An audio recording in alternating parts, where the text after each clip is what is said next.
Welcome, students. Now, I'm sure some of you might have come through direct entry for taking the ICI intermediate examination, and some of you might be coming after clearing your CA foundation exam. Now, those who are coming for a direct entry, see, I'll tell you, in order to clear CA exams, you have to be very thorough in your studies. Institute of Chartered Accountants has recently amended their syllabus. You will be the first batch in May 2024 who will be taking the new syllabus. Earlier we had two groups, and in each group we had 4 subjects. That means total 8. Now what they have done, they have reduced the number of subjects. In group 1 we have 3, and in group 2 we have 3. Now we have 6 total subjects for clearing the CA intermediate examinations. But there is a catch here. In group 1 we had accounts, and in group 2 we had advanced accountancy. So what Institute of Chartered Accountants have done, they have clubbed both the subjects, accountancy as well as advanced accountancy, and they have included some topics of CA final also. So this paper is a very comprehensive paper now, and it will be a first paper of group 1. So if you are not thorough with this paper and you don't practice, you will not be able to clear it. I'm being very honest to you. Those students who have done CA foundation, they already know that in CA exams, there is nothing like important and not important. Everything is important from cover to cover. So here you have all the accounting standards from 1 to 27, which covers most of the topics of accounts. Plus you will have some more topics. You will have branch accounting, you will have foreign branches, you will have incorporation, etc. There will be certain more topics. So today I am going to deal with you about AS3, Accounting Standard 3. This deals with cash flow statement. Why I am doing this with you is that most of you have studied this topic in class 12, though on a very elementary basis, and those who have come from direct entry, you might have studied this topic in graduation also. So I am highlighting this topic today to you. This is just like a demo class, then you will come to know how we will proceed. Now, AS3 deals with cash flow statement. Cash flow statement. Now, what is this statement is? See, as you all know, we prepare trading account, profit and loss account, and balance sheet. These are known as financial statements. These are known as financial statements.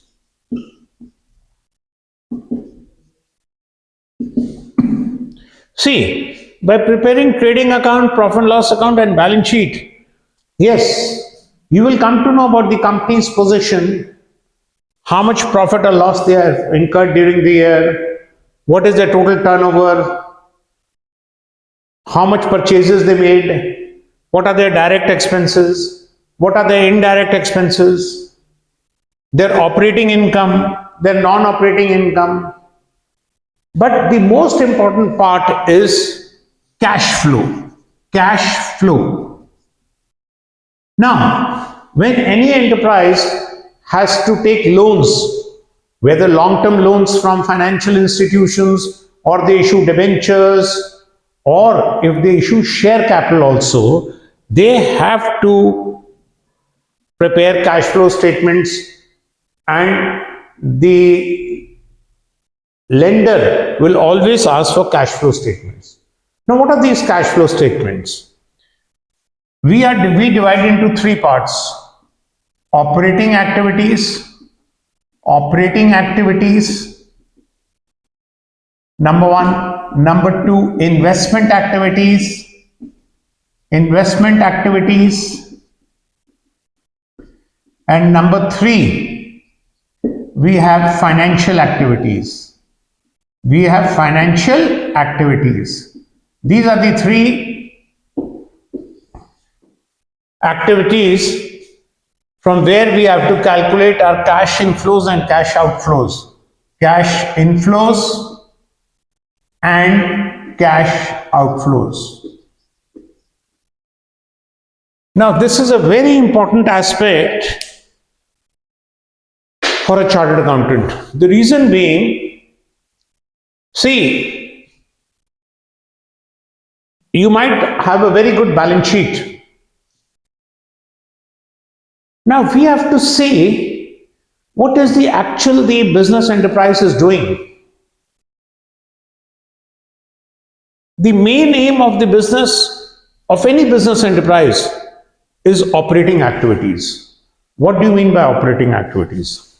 Suppose there is a business enterprise which deals in garments. So the operating activities would be purchasing raw material, manufacturing them, and then selling them. So this is the main operating activity. And suppose they are not manufacturing, they are just doing trading. So in that case, they would be buying from many manufacturers, they would be having good stock, and then they have to sell this. So this business enterprise who is dealing with garments, his operating activities, cash inflows and outflows have to be seen. That will be their main activity. I point out again, financial activities will not be there every year.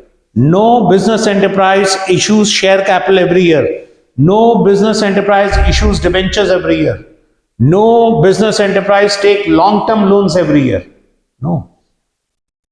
They will require these funds. Initially when they start their enterprise or when they are going for expansion. In a normal case, they would be requiring these funds initially when they start their business or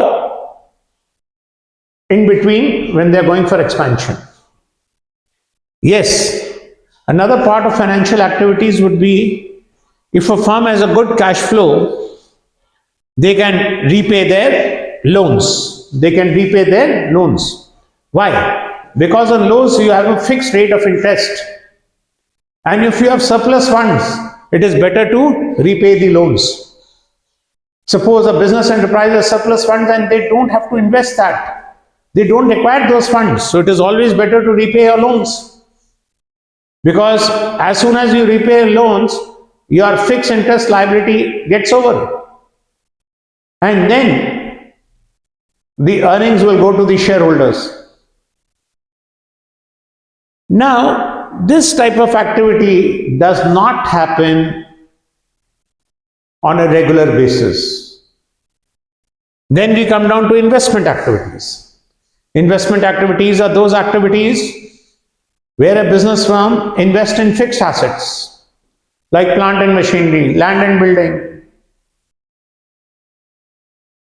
big vehicles for transportation. So, what are fixed assets? Fixed assets are all those assets which will be used over a longer period of time for production of goods and services. So, here also a business enterprise would be requiring to invest in these activities initially, or when their asset has been worn out, then they require to replace it, or when they want to go for expansion. Again, investment activities will not take place regularly. On the contrary, operating activities will take place regularly and continuously. So, what happens when you see a balance sheet? You will not be able to figure out what has happened. What are the net cash inflows from operating activities? What has happened to investment activities? What has happened to financial activities? Now, I want to say something to you. Listen to me. If there is a business enterprise,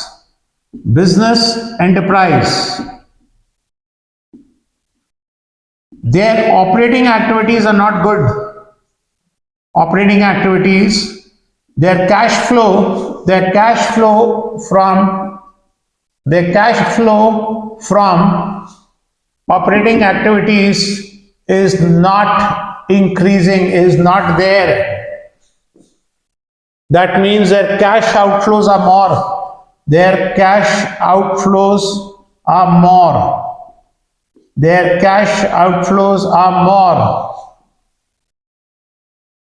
Then what will happen? They will require more fund in order to carry on the operating activities. Then they will start borrowing. They will borrow more funds. And this clearly indicates that the funds are not being judicially utilized. Because याद रखिएगा, आपका जो operating profit है वो आपका operating activities से ही आता है। और अगर आपके ऑपरेटिंग एक्टिविटीज से कैश इनफ्लो नहीं हो पा रहा है ठीक तरीके से, इसका मतलब बड़ा डाउटफुल है कि आपको प्रॉफिट बहुत आ रहा है। तो कई बिजनेस फर्म्स क्या करती हैं, उनकी ऑपरेटिंग एक्टिविटीज ठीक काम नहीं कर रही होती, वो क्या कर रही होती हैं, फाइनेंशियल एक्टिविटीज में से फंड्स बोरो करने लग जाती हैं बार बार। They are having a greater burden of long term loans which is not good for long term stability. और अगर लॉन्ग टर्म स्टेबिलिटी नहीं रहेगी, business will come to an end. So ये सारी चीजें हमें पता चल जाती हैं ऑपरेटिंग एक्टिविटीज देख के। कई बिजनेस फर्म क्या करती हैं, ऑपरेटिंग एक्टिविटीज ठीक नहीं हो पा रही, चल नहीं पा रही, वो क्या करती हैं, इन्वेस्टमेंट एक्टिविटीज में से एसेट्स बेचने लग जाती हैं। They start selling their assets. अब हमें पता चल जाएगा इन्वेस्टमेंट एक्टिविटीज से इनफ्लो आ रहा है। इनफ्लो कहां से आएगा, एसेट्स बेच रहे हो आप अपने, और वो पैसा आप किस में लगा रहे हो, ऑपरेटिंग एक्टिविटीज में। That is wrong. Again, a very, very risky proposition. That means the financial manager is not following a judicious approach. Such business firms will have problems. That is why cash flow is a very important statement. Very, very important statement. जो business firms अपने operating activities में से cash inflow surplus generate कर रही हैं और उसमें से वो फाइनेंशियल एक्टिविटीज का लोन वापस कर रही हैं, प्लस नए प्लांट एंड मशीनरी खरीद रही हैं to make their equipment more modernize. अगर आप अपना इक्विपमेंट और मॉडर्नाइज करेंगे, your cost will go down. So there will be very good business firms will always believe to have more cash inflows from operating activities and invest into what? Investment activities and financial activities. और अगर investment activities में scope ज्यादा नहीं है तो वो financial activities में से लोन्स, लॉन्ग टर्म लोन्स वापस करने लगेंगे। और जब वो लॉन्ग टर्म लोन्स वापस करने लगेंगे, उसके बाद जो भी प्रॉफिट बचेगा वो आपका मैक्सिमम शेयर होल्डर्स को जाएगा। तो क्या होगा, return on equity will increase. Return on equity will increase. So cash flow बनाने का सबसे बड़ा इंपॉर्टेंट कॉन्सेप्ट ये है। This is a very important feature of cash flow. So try to understand, we have to do a full analysis. हमें इसकी पूरी analysis करनी होगी। अब जब हम क्वेश्चन सॉल्व करते हैं इनके, तो हमारे पास क्या दिया होगा, बैलेंस शीट दी होगी और बैलेंस शीट के साथ साथ में कोई एडिशनल इंफॉर्मेशन दी होगी। तो हमें उसमें से ऑपरेटिंग एक्टिविटीज में निकालना है, उसमें से हमने इन्वेस्टमेंट एक्टिविटीज में निकालना है, और फाइनेंशियल एक्टिविटीज भी निकालना है। तो अगर मैं आपको ध्यान से दिखाता हूं, ध्यान से देखिएगा, वैसे तो आपको जो बैलेंस शीट आएगी वो वर्टिकल फॉर्म में आएगी। किस में आएगी? वर्टिकल फॉर्म में। वो हम कर लेंगे, पर मैं खाली आपको कुछ चीजें दिखाना चाह रहा हूं। यहां पे आप ध्यान से देखिएगा, आपकी ये बैलेंस शीट है और यहां पे आपके पास 2022 है और 2023 है। दिस इज ऑन 31st मार्च 2023। अब यहां पे आपके पास इक्विटी शेयर कैपिटल है, इक्विटी शेयर कैपिटल है। सर इक्विटी शेयर कैपिटल आपके पास है 50 लाख रुपए का और यहां पे इक्विटी शेयर कैपिटल है 75 लाख का। यहां पे आपके पास डिबेंचर्स हैं, यहां पे आपके पास डिबेंचर्स हैं 25 लाख रुपए के और यहां पे आपके पास डिबेंचर्स हैं 45 लाख रुपीस के। यहां पे आपके पास बैंक लोन यहां पे आपके पास है 30 लाख का और यहां पे आपके पास बैंक लोन है 50 लाख रुपए का। ठीक है, आपके पास प्रेफरेंस शेयर कैपिटल नहीं है यहां पे। अब यहां पे आपके पास है लैंड एंड बिल्डिंग, ये जो आपके एसेट्स हैं, यहां पे आपके पास है लैंड एंड बिल्डिंग, यहां पे आपके पास है प्लांट एंड मशीनरी, यहां पे आपके पास है व्हीकल्स। ठीक है, ये आपके पास 2022, 2023। सर यहां पे आपके पास है 60 लाख, यहां पे आपके पास है 65 लाख, यहां पे आपके पास है 75 लाख और यहां पे आपके पास है 70 लाख, यहां पे आपके पास है 40 लाख, यहां पे आपके पास है 40 लाख, यहां पे आपके पास है 45 लाख।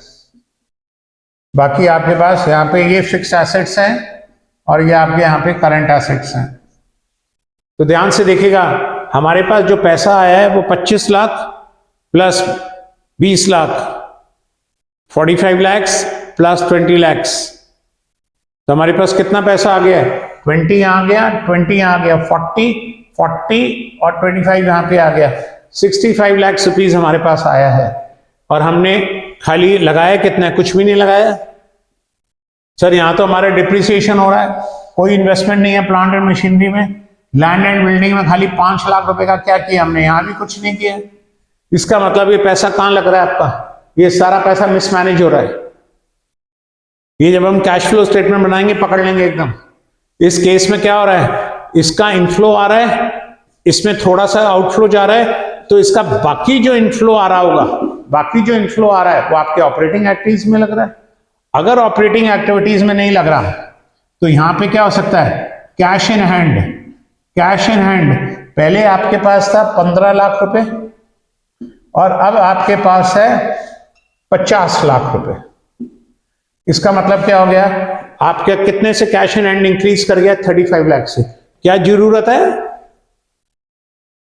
पता चल जाएगा मैं क्या बदमाशी हो रही है। अननेसेसरली कैश 35 लाख रुपए से इंक्रीज कर दिया, क्या फायदा है बैंक लोन लेने का? इसके ऊपर इंटरेस्ट लगेगा, इसके ऊपर इंटरेस्ट लगेगा।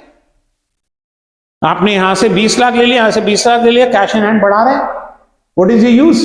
That means your financial manager is not using a judicious approach. ये तो बिल्कुल गलत अप्रोच है। तो ये एनालिसिस है। सो आप कुछ समझना है, यहां पे हर टॉपिक इंटरमीडिएट का कोई डायरेक्ट कोई चीज नहीं है, इसमें सारी एनालिसिस हैं। वो जो डायरेक्ट चीजें आपने पढ़ी हैं वो 11th और 12th में पढ़ी हैं। अकाउंट्स बनाना, journal entries, ledger posting, bank reconciliation, rectification of errors, bills of exchange, फिर ट्रायल बैलेंस बनाना, ट्रेडिंग अकाउंट बनाना, प्रॉफिट एंड लॉस अकाउंट बनाना, बैलेंस शीट बनाना, सोल प्रोप्राइटरशिप के अकाउंट्स बनाना, एडजस्टमेंट्स करना, पार्टनरशिप करना। ये सारी चीजें जो आपने करी हैं ये डायरेक्ट चीजें हैं।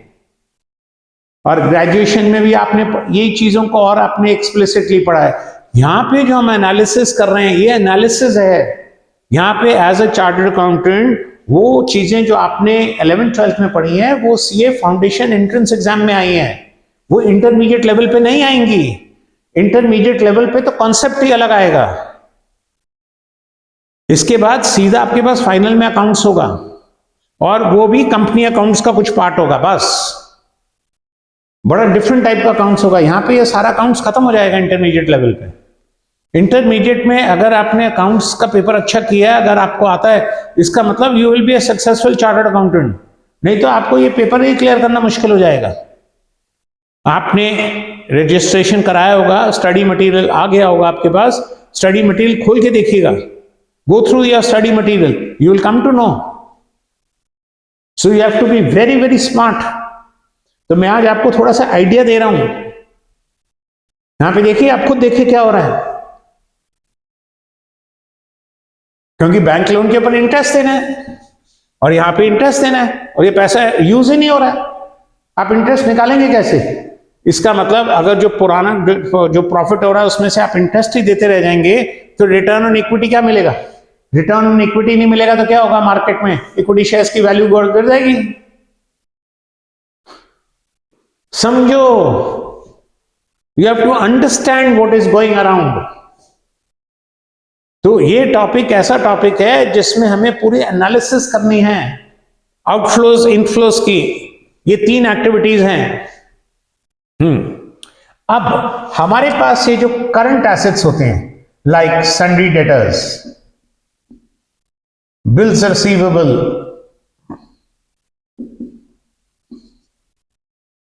उसके बाद स्टॉक, ये बड़ी इंपॉर्टेंट चीजें होती हैं, ठीक है। Sundry debtors, bills receivable, stock, ये 3 बड़े इंपॉर्टेंट आइटम्स होती हैं। और cash in hand, cash at bank तो होता ही है, cash in hand and cash at bank, मतलब this amount can be in bank also, I mean to say that. और यहां पे हमारे पास करंट लायबिलिटीज में जो सबसे इंपॉर्टेंट होता है वो होता है सन्ड्री क्रेडिटर्स, बिल्स पेबल,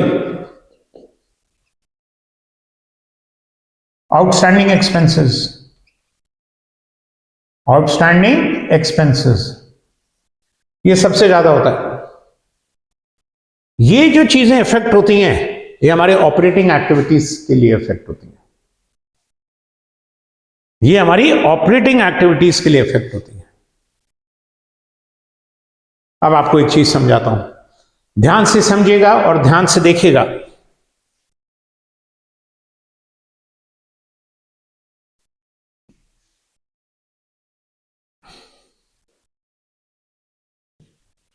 यहां पे आपके पास ट्रेडिंग अकाउंट है, ट्रेडिंग अकाउंट में आपके पास यहां पे सेल्स है, ठीक है, कैश सेल्स है, आपके पास क्रेडिट सेल्स है, आपके पास क्लोजिंग स्टॉक है।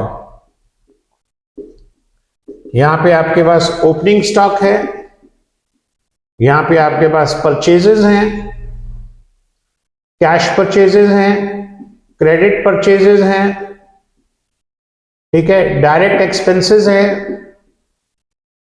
और उसके बाद आपके पास यहां पे ग्रॉस प्रॉफिट है, ग्रॉस प्रॉफिट, ठीक है। आपका ग्रॉस प्रॉफिट है 97 lakhs, गुड। अब आपके पास यहां पे प्रॉफिट एंड लॉस अकाउंट आ गया। प्रॉफिट एंड लॉस अकाउंट में आपके पास बाय नेट प्रॉफिट आ गया, सॉरी बाय ग्रॉस प्रॉफिट आ गया, बाय ग्रॉस प्रॉफिट आ गया 97 lakhs, ठीक है। Bye non operating income, non operating income, bye interest, bye non operating income में आपके पास क्या आ सकता है? बाय इंटरेस्ट आ गया, कोई इन्वेस्टमेंट्स करी है उसका इंटरेस्ट आ गया 3 लाख रुपए, ठीक है। बाय डिविडेंड आ गया 2 लाख रुपए, ठीक है। बाय रेंट आ गया, कोई आपने प्रॉपर्टी का कोई पार्ट रेंट पे दिया हुआ है, रेंट आ गया 4 लाख रुपए। यहां पे आपके पास 2 salaries, 2 depreciation, 2 office expenses like administrative expenses आ जाएंगे, ठीक है। उसके बाद आपके पास सेलिंग एंड डिस्ट्रीब्यूशन एक्सपेंसेस आ जाएंगे। यहां पे आपके पास नेट प्रॉफिट आ गया। आपके पास नेट प्रॉफिट आ गया सपोज 65 लाख का, ठीक है। समझ आ रहा है? अब ध्यान से देखना क्या चीज समझा रहा हूं मैं। जब ये 65 लाख का प्रॉफिट आ रहा है, ये दूसरे सिनेरियो की बात कर रहा हूं मैं। इसमें आपके पास यहां पे सन्नी डेटर्स पहले थे 30 लाख के, अब है आपके पास 55 लाख के। बिल्स रिसीवेबल आपके पास पहले था 20 लाख का, अब आपके पास है बिल्स पेबल 30 लाख का, बिल्स रिसीवेबल। उसके बाद आपके पास स्टॉक है, पहले था 10 लाख का, अब आपके पास है 25 लाख का। आप समझ रहे हैं? और यहां पे आपके पास cash in hand and cash at bank, यहां पे पहले था 5 लाख रुपए, अब है आपके पास 3 लाख रुपए। हाँ जी, ध्यान से देखिएगा, आपका प्रॉफिट तो 65 लाख का था, पैसे आपके पास है ही नहीं। एक ट्रेडर कहता है कि my profit is 65 lakh rupees, where is my cash? Cash तो है ही नहीं मेरे पास। अब सोचो मेरी बात, जिस बिजनेसमैन को ज्यादा नॉलेज नहीं है वो कहेगा मेरे बैंक में मेरे अकाउंट्स में चोरी हो रही है, मेरा तो प्रॉफिट है 65 लाख का, कैश मेरे पास है नहीं। हुआ क्या है देखिए, इसके डेटर्स कितने से इंक्रीज हो गए हैं? 25 लाख से। पैसा आया कहां है? यहां पे आपके बिल्स रिसीवेबल कितने से इंक्रीज होंगे? 10 लाख से। 25 लाख यहां पे, 10 लाख यहां पे, 35 लाख और 15 लाख यहां पे, 60 लाख तो यही लगा हुआ, क्योंकि आपका जो प्रॉफिट आता है वो इससे आता है, उसका स्टॉक और ये सब पड़ा, उससे प्रॉफिट तो आ गया, बट वो प्रॉफिट है कहां? नेट प्रॉफिट तो 65 लाख का है, बट वो है कहां? वो तो डेटर्स में लगा हुआ है। पैसा आया कहां है? पैसा तो आया ही नहीं है। ये क्या करेगा? अब ये बिजनेस चलाने के लिए वही करेगा, या तो अपने फिक्स एसेट बेचेगा, या वो फंड्स लेगा, लॉन्ग टर्म लोन्स लेगा। इससे एकदम हमें पता चल जाएगा कि बिजनेस में क्या गड़बड़ हो गई है। सेल्स वालों ने माल बेच दिया है दबा दब, पैसा वसूल कहां किया है? अब ये पैसा अगले साल में आएगा नहीं आएगा, कितने बैड डेट्स होंगे क्या नहीं होंगे, वो तो नेक्स्ट ईयर होगा। तो यहां तो वो ये तो अटक गया बिजनेसमैन। तो कैश फ्लो एकदम बता देगा कि हुआ क्या है, नहीं तो उसके माइंड में तो है कि मेरे बैंक मेरे तो एंटरप्राइज में चोरी हो गई है। चोरी कहां से हुई है? जैसे ही हम कैश फ्लो बनाएंगे हम देखेंगे तो ये पोजीशन है कि ऑपरेटिंग एक्टिविटी से पैसा ही नहीं होगा, कैश फ्लो होगा ही नहीं। जब हम ऑपरेटिंग एक्टिविटी से पैसा निकालेंगे हमारे पास कैश फ्लो नहीं आएगा, क्योंकि हमारा पैसा कहां अटका हुआ है? यहां अटका हुआ है, हमारा सारा पैसा यहां अटक गया है। हमें हमेशा याद रखना है कि सर डेटर्स को भरने नहीं देना है, बिल्स रिसीवेबल को नहीं भरने देना, स्टॉक को भरने नहीं देना है, इनसे हमेशा हमने पैसा वसूल करना है। तो आप समझ रहे हैं कि क्या पोजीशन है? एकदम पोजीशन चेंज हो जाती है। एक पोजीशन मैंने बताई कि उसने क्या किया है, equity share capital debentures bank loan issue कर दिए, उसका इन्वेस्टमेंट कहीं नहीं हो रहा और वो कैश इन हैंड लेके बैठा हुआ है। यहां पे क्या है, कैश इन हैंड ही नहीं है इस सिनेरियो में। इस सिनेरियो में जो पैसा दबा हुआ है वो डेटर्स के पास, बिल्स रिसीवेबल के पास, स्टॉक में है। उसका सिनेरियो चेंज होगा, उसको मुश्किल हो जाएगी। अगर वो बिजनेस बंद कर देता है वो भी गलत है, उसको देखना चाहिए कि where what is gone wrong, गड़बड़ कहां हुई है। He has to see that where everything has gone wrong. आप समझ रहे हैं scenario? Are you able to get it? तो आपको टॉपिक जब समझ आएगा जब आपको उसका पर्पस समझ आएगा। जब तक आपको उसका पर्पस समझ नहीं आएगा, आपको टॉपिक क्या समझ आएगा? टॉपिक को समझ ही नहीं आएगा आपको। यहां सीए में रट्टाफिकेशन नहीं चलता है। Your mind has to be very sharp, your fundamentals have to be crystal clear. आपको देखना है कैसे आपको क्वेश्चन करना है, what is the reason. Question करते समय आपको समझ आता जाएगा, ओ ये प्रॉब्लम हो रही है। अब आपको एक और सिनेरियो बताता हूं। यहां पे क्या हो रहा है, एक और सिनेरियो लेके चलते हैं।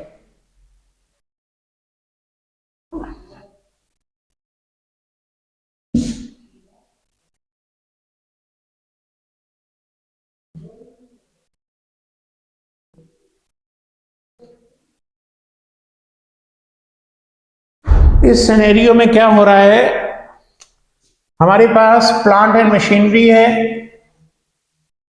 हमारे पास लैंड एंड बिल्डिंग है,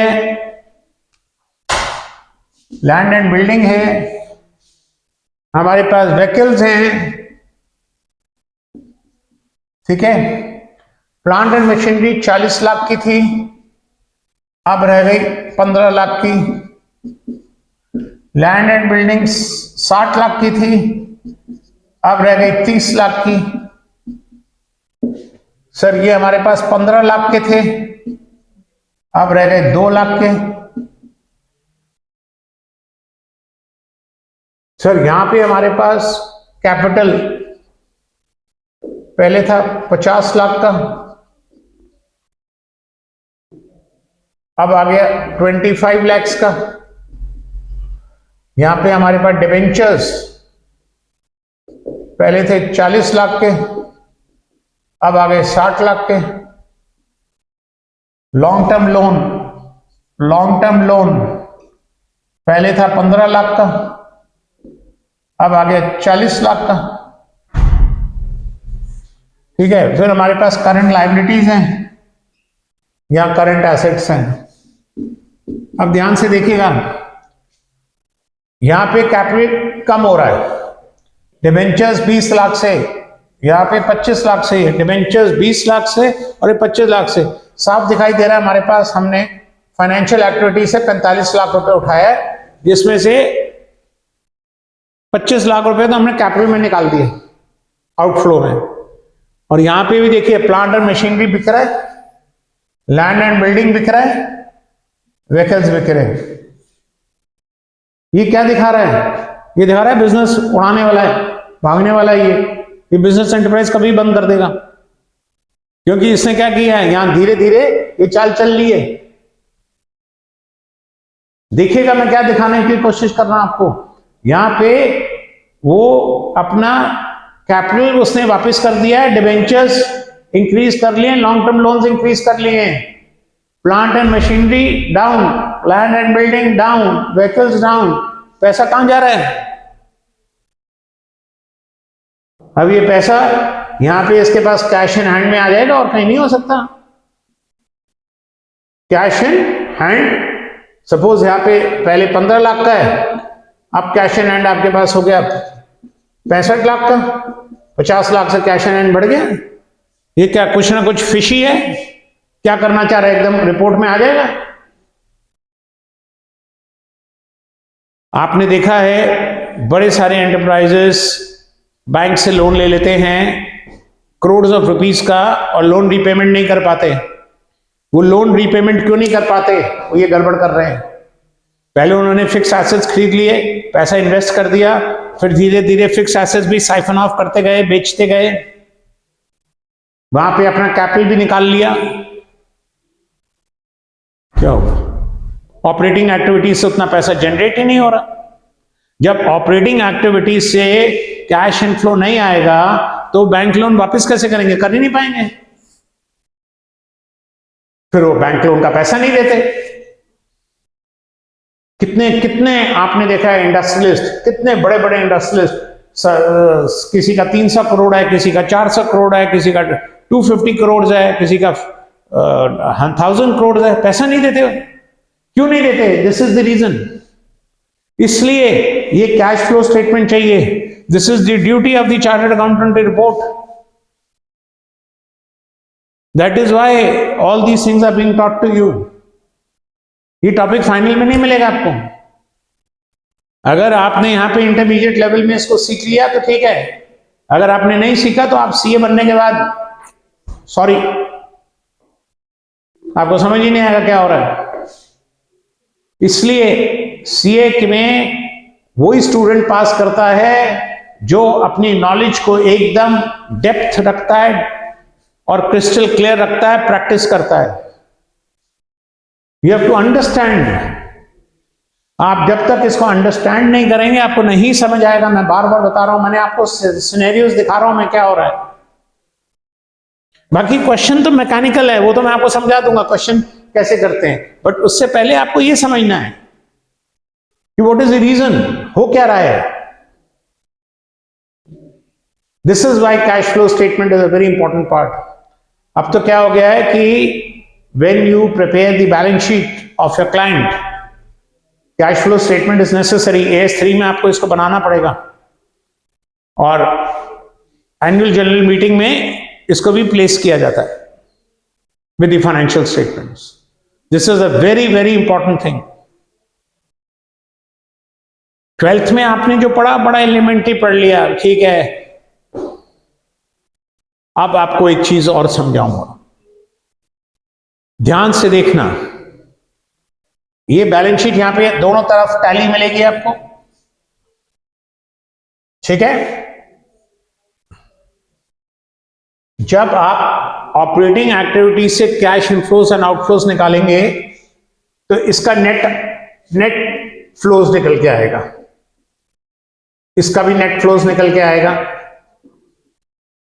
और इसका भी नेट फ्लोज निकल के आएगा. अब ध्यान से सुनना जो मैं समझाने की कोशिश कर रहा हूं. सपोज आपके पास ऑपरेटिंग एक्टिविटीज से cash inflows minus outflows is plus 62 lakhs. Investment activities से आपके पास cash inflows minus cash outflows is minus 22 lakhs. और फाइनेंशियल एक्टिविटीज से आपका जो आ रहा है वो आ रहा है प्लस 10 lakhs. तो ये आपके पास आ गया 62 माइनस 22 40, 40 प्लस 10 50 lakhs आपके पास कैश इनफ्लोज आ रहा है तीनों से, ठीक है. इसका डिफरेंस कितना आ रहा है 50 lakhs. ये आंसर आपको यहां दिया होगा. ये आंसर आपको दिया होगा. तो आपके पास ये जो आपके पास 50 lakhs है, यहां पे जो कैश बैलेंस आएगा यहां पे 50 lakhs का आना चाहिए. तो जो cash in hand plus cash at bank plus cash equivalents, उसका जो टोटल आएगा वही टोटल आपका किसका होना चाहिए, तीनों के इनकमिंग माइनस आउट गोइंग के नेट फ्लोज का.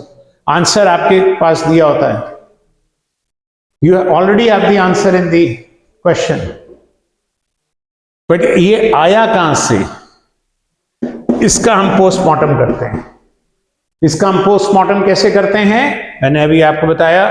ऑपरेटिंग एक्टिविटीज निकालेंगे हम, आपकी इन्वेस्टमेंट एक्टिविटीज का आउटफ्लो निकालेंगे और फाइनेंशियल एक्टिविटीज का. हमें पता चल जाएगा ये जो इंक्रीज हो रहा है किसके कारण इंक्रीज हो रहा है, why there is an increase, what is there. तो जब हम क्वेश्चन करेंगे आपको समझ आ जाएगा. I have given you the entire gist of this topic. कैसे करते हैं वो मैकेनिकल है. ऑपरेटिंग एक्टिविटीज में क्या प्लस करना है क्या माइनस करना है वो हम नेट प्रॉफिट का प्रॉफिट लेके चलते हैं, उसमें ऐड बैक कर देते हैं. ऐड बैक वो सारी आइटम्स कर देते हैं जिसमें हमारा एक्सपेंस तो हुआ है बट कैश आउटफ्लो नहीं हुआ, और हम उसमें से माइनस कर देते हैं जो भी हमारी नॉन ऑपरेटिंग इनकम होती है. तो हमारे पास net inflows of operating activities आ जाता है. फिर हम इन्वेस्टमेंट एक्टिविटीज का देखते हैं, वही अकाउंट्स बना के कितना आउटफ्लो है कितना इनफ्लो है. फिर हम फाइनेंशियल एक्टिविटीज का निकाल लेते हैं. बड़ा सिंपल है वो निकालना. तब हमारे पास आता है कि हमें पता चल जाएगा कि कैश इनफ्लो किस तरीके से जनरेट हो रहा है और कहां लग रहा है। तो आप कमेंट कर पाएंगे, आपको समझ आ जाएगा कि what is happening in the question. Is this clear? It's a very important topic. So once we start our main classes, I will start doing the questions with you. Mechanical questions solve करने लगेंगे, फिर आपको पता चल जाएगा। तो this is regarding AS3। इसमें आपको थियोरेटिकल क्वेश्चन भी आ सकता है। थियोरेटिकल क्वेश्चन मैंने आपको बता दिया है, समझा दिया है, आपको पूरा मैंने कॉम्प्रिहेंसिवली टॉपिक के बारे में बता दिया है। ठीक है, okay, thank you, take care, bye bye.